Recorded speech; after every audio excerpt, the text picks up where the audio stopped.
Chapter 7 Rivers of Fire. The two soldiers climbed into the front of the truck. Jack and Annie sat in back. Cruz started the engine. The truck turned onto a back road.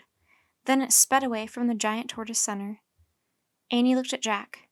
"We've got this," she said in a low voice. Jack wasn't so sure. He leaned forward. "Sirs, can you explain our part in this mission?" he said. "A small group of giant tortoises live on the southwest side of the Blue Hill volcano. We thought they were safe," said Pinto. "Until yesterday." "What happened yesterday?" asked Jack. "The lava river split into two streams," said Pinto. "One of them is now flowing toward the home ground of the Blue Hill tortoises." Annie nodded. "That's bad," she said. "Yes, but there were earlier airlifts today," said Cruz. "Hopefully our team has rescued them all." "But there could be stragglers," said Pinto. "And this is the last chance to help them escape," said Cruz. Jack's expert self was very alarmed. "Gentlemen, it's absolutely vital we save every last one," he said. "The tortoises of Blue Hill are extremely rare. Reports say 98% of their population has disappeared in the last 180 years. We can't afford to lose any of them." "Understood," said Pinto. Jack sat back in his seat and took a deep breath. Right now, his fear for the tortoises was greater than any fear of an active volcano. He nodded to Annie. "We've got this," he said.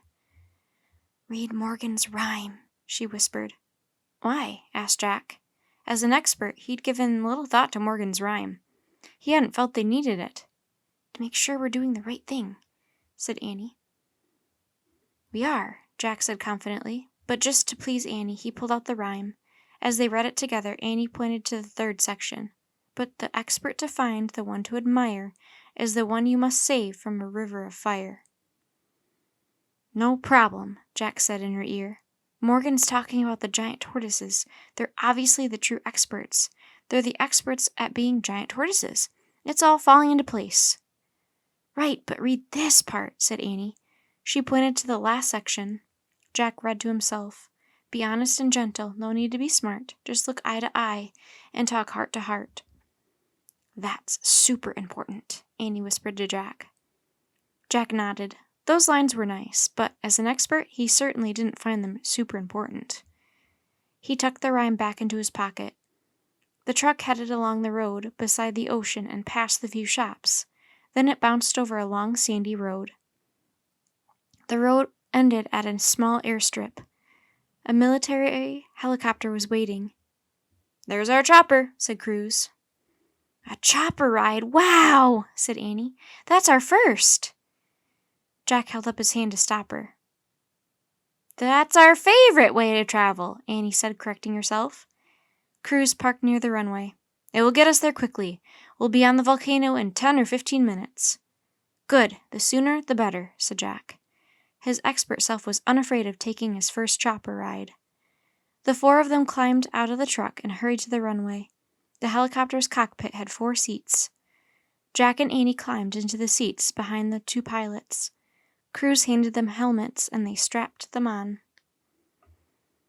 "How does this chopper transport tortoises?" Jack asked. "We have crates in the cargo section," said Cruz. A moment later, the blade started to swirl. With a roar, the helicopter lifted off the ground.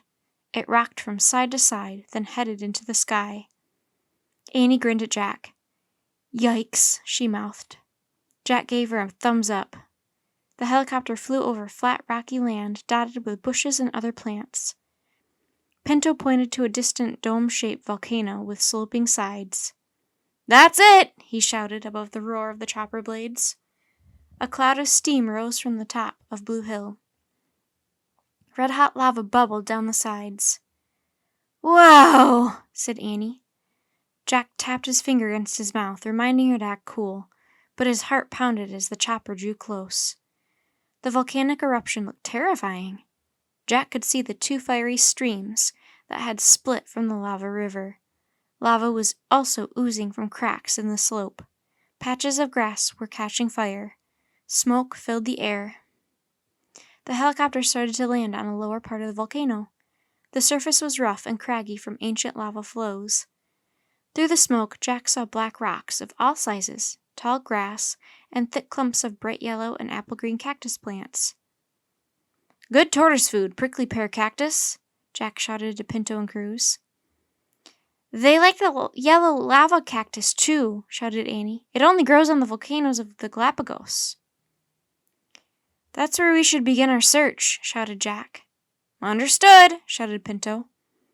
The spinning blades were slowing as the helicopter settled on the slope.